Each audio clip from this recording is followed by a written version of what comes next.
매일 아침 눈을 뜨자마자 가장 먼저 하시는 일이 무엇인가요? 어떤 분은 물 한 잔을 마시실 것이고, 어떤 분은 창문을 열고 바깥 공기를 마시실 겁니다. 그리고 또 어떤 분은 알록달록한 영양제 통을 하나씩 열면서 오늘 하루를 시작하실지도 모릅니다. 비타민C, 오메가3, 종합비타민, 루테인, 칼슘, 마그네슘. 어느새 아침 식탁 위에 약통이 반찬 가지수보다 많아진 분들이 계십니다. 사실 이건 단순한 습관이 아니에요. 건강하고 싶다는 마음, 오래 살고 싶다는 간절함, 그리고 내 몸을 잘 챙기고 있다는 안도감이 만들어낸 작은 의식 같은 것이기도 합니다. 그런데 저는 오늘 조심스럽지만 꼭 드려야 할 이야기가 있습니다. 그 영양제들이 정말로 여러분의 몸을 지키고 있는 걸까요?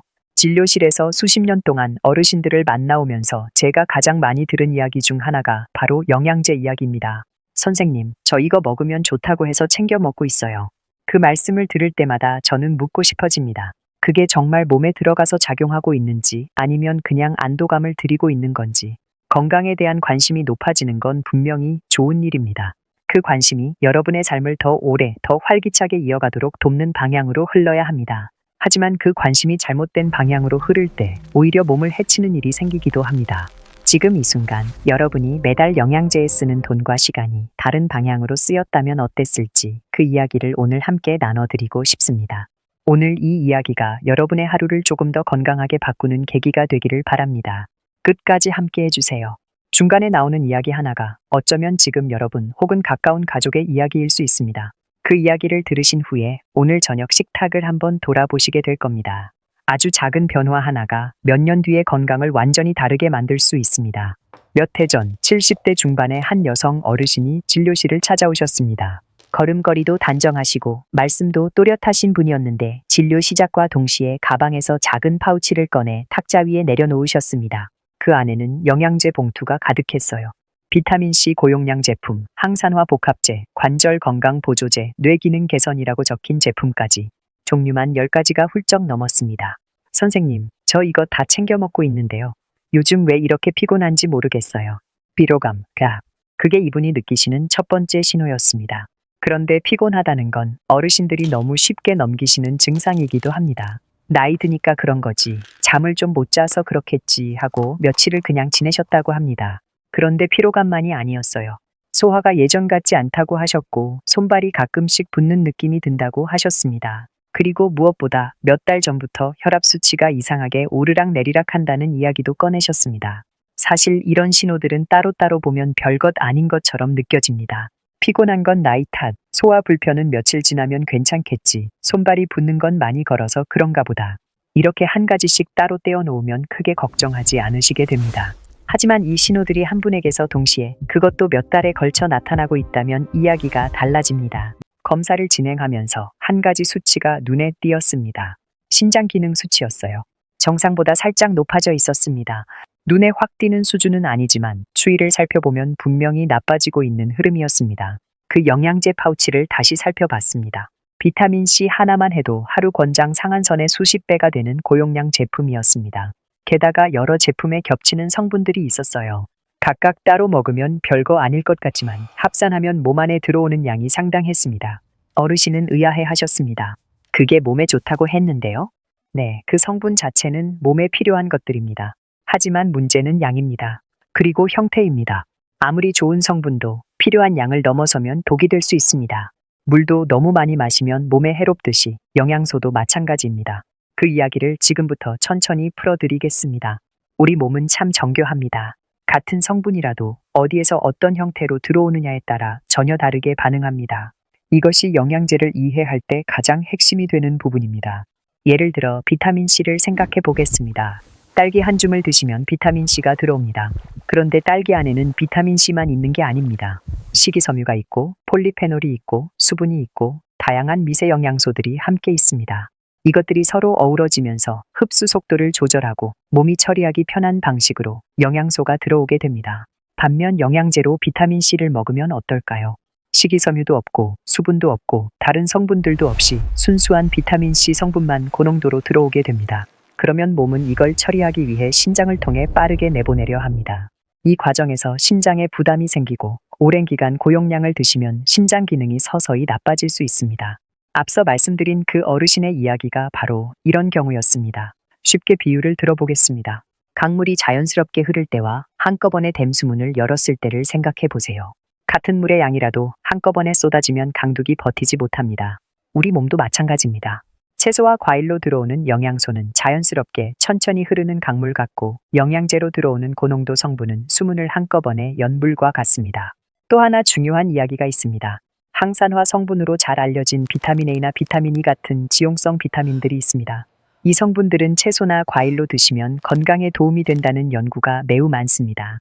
그런데 같은 성분을 영양제 형태로, 특히 고용량으로 드시면 오히려 반대의 결과가 나타날 수 있다는 대규모 연구들이 있습니다. 왜 그럴까요? 지용성 비타민은 몸 안의 지방 조직에 쌓입니다. 수용성 비타민처럼 소변으로 금방 빠져나가지 않습니다. 그래서 매일 고용량을 드시면 몸 안에 서서히 쌓이게 되고, 어느 수준을 넘어서면 오히려 세포에 부담을 줄 수 있습니다. 이건 아주 드문 경우가 아니에요. 생각보다 많은 분들이 모르는 채로 이런 상황에 놓이게 됩니다. 몸은 생각보다 훨씬 섬세하게 설계되어 있습니다. 천연식품 안에 들어있을 때는 흡수도 적절하고 과잉도 없습니다. 하지만 그것을 분리해서 농축하고 고용량으로 드실 때는 몸이 본래 처리하도록 설계되지 않은 상황이 만들어집니다. 그리고 한 가지 더. 그동안 전 세계에서 수십만 명을 대상으로 영양제의 효과를 연구한 임상 결과들이 쌓여 있습니다. 그런데 그 결과를 종합해보면 종합 비타민이나 단일 성분 영양제를 꾸준히 드셔도 건강 지표가 유의미하게 좋아졌다는 근거가 생각보다 약합니다. 심지어 일부 연구에서는 아무것도 먹지 않은 그룹과 별 차이가 없거나 오히려 사망률이 소폭 높아진다는 결과도 나왔습니다. 이 말이 영양제를 전부 끊으라는 뜻은 아닙니다. 의사의 처방에 따라 꼭 필요한 성분을 보충해야 하는 경우가 분명히 있습니다. 다만 아무 이유 없이 이것저것 챙겨 드시는 영양제들이 채소와 과일을 대신할 수 없다는 것. 그 점은 분명히 말씀드릴 수 있습니다. 하지만 진짜 문제는 여기서 시작됩니다. 영양제가 효과가 있든 없든 사람들이 영양제를 먹으면서 정작 진짜 중요한 것을 소홀히 한다는 겁니다. 그리고 그 결과는 조용히 쌓이다가 어느 날 갑자기 나타납니다. 지난 10여 년 동안 우리나라 국민 건강조사 데이터를 살펴보면 흥미로운 변화가 보입니다. 하루 권장량인 채소와 과일 500g 이상을 드시는 분의 비율은 눈에 띄게 줄었습니다.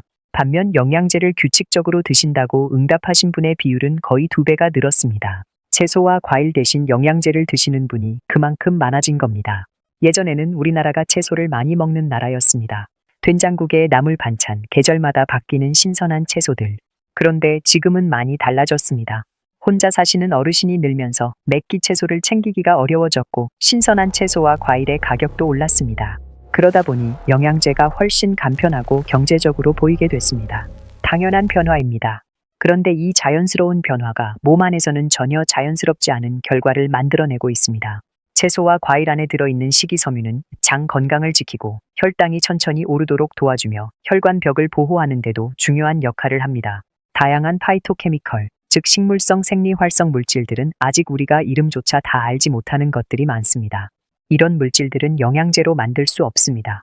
음식 안에서 수천 가지 성분들이 어우러질 때만 생기는 효과들이 있습니다. 이 단계에서 차이가 나타나기 시작합니다. 채소와 과일 대신 영양제에 의존하시는 분들은 오랜 시간이 지나면 장 기능이 서서히 나빠지는 분들이 많습니다. 혈당 조절이 조금씩 어려워지기도 하고 혈관 건강이 나빠지는 경우도 생깁니다. 이런 변화들은 처음에는 잘 느껴지지 않습니다. 배가 조금 더 더부룩하거나 아침에 개운하지 않거나 이유 없이 피로감이 쌓이는 정도로 시작합니다. 그런데 이 신호들을 대부분 그냥 나이 탓으로 돌리게 됩니다. 또 한 가지 중요한 이야기가 있습니다. 유튜브나 건강방송에서 흰 가운을 입고 나와서 이것만 먹으면 됩니다라고 말하는 분들을 보셨을 겁니다. 한두 가지 사례를 들면서 효과가 있다고 강조하고 가격도 꽤 높은 제품을 소개합니다. 보기에 굉장히 설득력 있게 느껴집니다. 전문가처럼 보이고 말도 조리 있게 하고 심지어 실제 의료인인 경우도 있습니다. 여기서 한 가지 알아두셔야 할 게 있습니다. 비싼 영양제를 드시면 실제로 몸이 좋아진 것 같은 느낌이 드실 수 있습니다. 이건 가짜 약 효과라고 합니다. 비용을 많이 치렀을 때 그 심리적 무게가 몸에 실제로 느껴지는 효과를 만들어냅니다.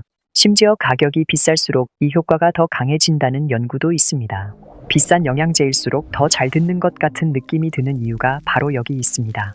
그래서 어떤 사람은 비타민C를 고용량으로 드시고 건강하게 지냈다는 이야기를 하시기도 합니다. 하지만 그분이 건강하신 게 그 영양제 덕분인지 아니면 다른 요인들 덕분인지는 알 수 없습니다. 비교할 수 있는 집단이 없고 단 한 사람의 이야기이기 때문입니다. 사람의 마음은 숫자보다 이야기에 더 끌리게 되어 있습니다. 수십만 명을 대상으로 한 연구 결과보다 눈앞에서 생생하게 들려주는 한 사람의 경험담이 더 강하게 와닿습니다. 우리 모두가 그렇게 설계되어 있습니다. 몸은 생각보다 조용히 신호를 보냅니다. 그 신호를 정확하게 읽으려면 이야기 한두 개가 아니라 많은 사람들의 데이터를 바탕으로 한 연구 결과들을 봐야 합니다. 그리고 그 연구들이 지금 무엇을 말하고 있는지, 진료실에서 오랫동안 환자들을 보아온 의사가 어떻게 이야기하고 있는지 귀 기울여 보시는 게 중요합니다. 그렇다면 어떻게 해야 할까요? 거창한 변화가 필요한 게 아닙니다. 오늘부터 작은 것부터 하나씩 시작하시면 됩니다. 사실 가장 강력한 변화는 항상 가장 단순한 데서 시작됩니다. 첫 번째는 채소와 과일을 조금씩 더 드시는 겁니다. 갑자기 하루에 500g을 드시려고 하면 부담스러울 수 있습니다. 오늘 점심 식사에 쌈채소 몇 장을 더 올려보세요. 저녁 식사 후에 딸기 한 줌을 드셔보세요. 냉장고 한쪽에 씻어놓은 방울토마토를 두고 생각날 때마다 하나씩 드시는 것도 좋습니다. 작은 변화가 쌓이면 습관이 됩니다. 녹색 잎채소가 특히 좋습니다. 시금치, 상추, 케일, 깨씹 같은 것들입니다. 다양한 항산화 물질이 들어있고 식이섬유도 풍부해서 장 건강에도 도움이 됩니다. 국이나 찌개에 넣어서 드셔도 좋고 쌈으로 드셔도 좋습니다. 구하기 어렵거나 비싼 채소를 굳이 찾으실 필요 없습니다. 가장 흔하고 가장 가까이 있는 채소들이 이미 충분히 좋습니다. 과일은 어떤 걸 드시면 좋을까요? 우리가 흔히 먹는 복숭아, 사과, 배, 딸기, 참외 같은 과일들은 생각보다 혈당을 천천히 올립니다. 섬유질이 많고 수분이 풍부해서 단맛이 나도 실제로 혈당에 미치는 영향은 크지 않습니다. 여름에 수박을 조금 즐기시는 것도 크게 걱정하실 필요 없습니다. 물론 당뇨로 치료 중이신 분은 양 조절이 필요하시고 어떤 과일이든 너무 많은 양을 드시면 혈당이 오를 수 있다는 점은 기억해 두세요. 베리류 과일도 챙겨 드시면 좋습니다. 블루베리, 딸기, 복분자 같은 것들입니다. 항산화 물질이 풍부하고 혈당 지수도 낮아서 꾸준히 드시기에 좋습니다. 가격이 부담스러우시다면 냉동 제품도 영양면에서는 큰 차이가 없으니 활용해 보시는 것도 방법입니다. 두 번째는 수분 섭취입니다. 어르신들은 갈증을 잘 느끼지 못하셔서 물을 드시는 양이 부족한 경우가 많습니다. 아침에 일어나셔서 물 한 잔, 식사 전에 물 한 잔, 이렇게 시간을 정해두시고 마시는 습관을 만들어 보세요. 특히 영양제를 드신다면 충분한 수분이 신장 보호에 도움이 됩니다. 차를 즐겨 드신다면 녹차나 보리차도 좋은 선택입니다. 세 번째는 걷기입니다. 걷기는 채소와 과일만큼이나 몸에 중요한 습관입니다. 거창하게 시작하실 필요 없습니다. 하루 20분 천천히 걸으시는 것만으로도 혈관 건강, 혈당 조절, 근육 유지에 도움이 됩니다. 속도보다 꾸준함이 훨씬 중요합니다. 날씨가 좋은 날에는 바깥을 걸으시고 덥거나 추운 날에는 실내에서 천천히 걸으셔도 됩니다. 무릎이 불편하신 분은 물속에서 걷는 수중 운동도 좋은 대안이 됩니다. 네 번째는 처방받으신 약을 빠뜨리지 않고 드시는 겁니다. 이게 사실 제일 중요한 이야기일 수 있습니다. 혈압약, 당뇨약, 콜레스테롤 약을 드시고 계신 분들이 가끔 유튜브에서 이 약이 나쁘다더라는 이야기를 듣고 임의로 끊으시는 경우가 있습니다. 콜레스테롤 약이 뇌를 녹인다는 이야기를 들으셨을 수도 있습니다. 그런데 이건 사실이 아닙니다. 세포 수준에서 콜레스테롤이 아예 없으면 세포막이 유지되지 않는다는 기초 연구 결과가 있는 건 맞습니다. 하지만 콜레스테롤 약은 세포의 콜레스테롤을 없애는 약이 아닙니다. 혈관 안에 기름때처럼 쌓인 이상 지질을 줄여서 혈관이 막히는 걸 예방하는 약입니다. 수천만 명의 데이터를 통해 효과와 안전성이 20년 이상 입증된 약입니다. 처방받으신 약을 꾸준히 드시는 것, 그게 고가의 뇌 영양제보다 훨씬 확실하게 뇌 건강을 지켜줍니다. 다섯 번째는 정기적인 건강 검진입니다. 몸의 변화는 대부분 조용히 시작됩니다. 느낌이 없을 때 검진을 받는 게 제일 좋습니다. 혈압, 혈당, 신장 기능, 혈중 지질 수치 같은 기본 수치들을 1년에 한 번씩 확인하시는 것만으로도 큰 문제를 미리 발견하실 수 있습니다. 이상한 느낌이 드실 때 가시는 게 아니라 아무 느낌이 없을 때 가시는 게 검진의 진짜 의미입니다. 이 5가지 중에서 오늘 당장 시작하실 수 있는 게 하나라도 있다면 바로 그것부터 해보시기 바랍니다. 완벽하게 다 하려고 하지 않아도 됩니다. 하나만 바꿔도 몸은 그 변화를 느낍니다. 앞서 이야기해드렸던 어르신을 기억하시나요? 10가지가 넘는 영양제를 챙겨 드시면서도 피로감이 쌓이고 소화도 불편하고 신장 수치도 조용히 나빠지고 있었던 분 말씀입니다. 그분과 긴 시간 이야기를 나눴습니다. 영양제들을 정리하고 채소와 과일을 더 드시도록 말씀드렸습니다. 처음에는 조금 섭섭해 하셨어요. 그동안 믿고 챙겨온 것들을 내려놓는다는 게 단순한 습관의 변화가 아니라 어떤 의미에서는 안도감을 내려놓는 느낌이기도 하니까요. 매일 아침 영양제를 챙기면서 오늘도 건강을 챙겼다는 느낌, 그 느낌이 사라지는 것에 대한 두려움이 있으셨을 겁니다. 몇 달 후에 다시 오셨을 때 표정이 달라져 있었습니다. 피로감이 줄었다고 하셨고 소화도 조금 편해졌다고 하셨습니다. 신장 수치도 다시 정상 범위로 돌아왔습니다. 그냥 채소를 더 먹은 것뿐인데 이게 이렇게 달라지네요. 그 말씀이 아직도 기억에 남습니다. 몸은 이미 알고 있었던 겁니다. 우리가 몰랐던 게 아니라 더 쉬운 방법이 있다는 말에 끌렸던 것뿐이었어요. 진짜 건강은 항상 가장 기본적인 것에 있습니다. 건강 정보는 지금 이 시대에 넘쳐납니다. 클릭 한 번이면 수백 가지 건강 비결이 쏟아지고 흰 가운을 입고 나와서 자신 있게 이야기하는 분들도 많습니다. 그 말들이 전부 거짓이라는 게 아닙니다. 하지만 한두 사람의 사례로 모든 사람에게 효과가 있다고 말하는 건 맞지 않습니다. 우리 몸은 저마다 다릅니다. 같은 나이라도 근육 상태가 다르고 대사 기능이 다르고 기저질환이 다릅니다. 그래서 어떤 분에게 잘 맞는 것이 다른 분에게는 맞지 않을 수 있습니다. 내 말만 들으면 다 좋아진다는 말은 사실 그 자체로 한번 의심해 보셔야 하는 신호입니다. 건강이라는 건 그렇게 단순하지 않습니다. 그리고 바로 그 복잡함을 인정하는 사람이 더 책임감 있는 이야기를 하는 사람입니다. 좋은 건강 정보를 고르는 기준은 간단합니다. 조건 없이 다 좋다고 말하는지 아니면 개인의 상황에 따라 다를 수 있다고 말하는지, 한 사람의 사례를 가지고 결론을 내리는지 아니면 많은 사람들의 데이터를 바탕으로 이야기하는지, 이 두 가지만 확인하셔도 훨씬 균형 있게 정보를 받아들이실 수 있습니다. 그리고 무엇보다 오늘 이야기의 핵심을 기억해 주세요. 영양제 통을 여는 손으로 대신 냉장고 안에 채소를 꺼내 보시는 것. 그것이 몸이 진짜 원하는 영양소를 전달하는 가장 오래되고 가장 안전한 방법입니다. 수십만 명의 연구가 증명한 방법이고 수천 년의 인류 역사가 증명한 방법이기도 합니다. 몸은 거짓말을 하지 않습니다. 다만 신호를 너무 조용히 보낼 때가 있을 뿐입니다. 오늘 이 이야기를 들으셨다면 그 조용한 신호에 조금 더 귀 기울여 주세요. 피로하다는 느낌, 소화가 불편하다는 느낌, 예전 같지 않다는 느낌. 그것들을 그냥 나이 탓으로 넘기지 마시고 몸이 보내는 작은 신호로 받아들여 주세요. 비슷한 고민을 하고 계신 분이 주변에 계신다면 이 이야기를 함께 나눠주시는 것도 좋겠습니다. 건강한 하루하루가 쌓여서 건강한 노년이 됩니다. 오늘도 함께 해주셔서 진심으로 감사합니다.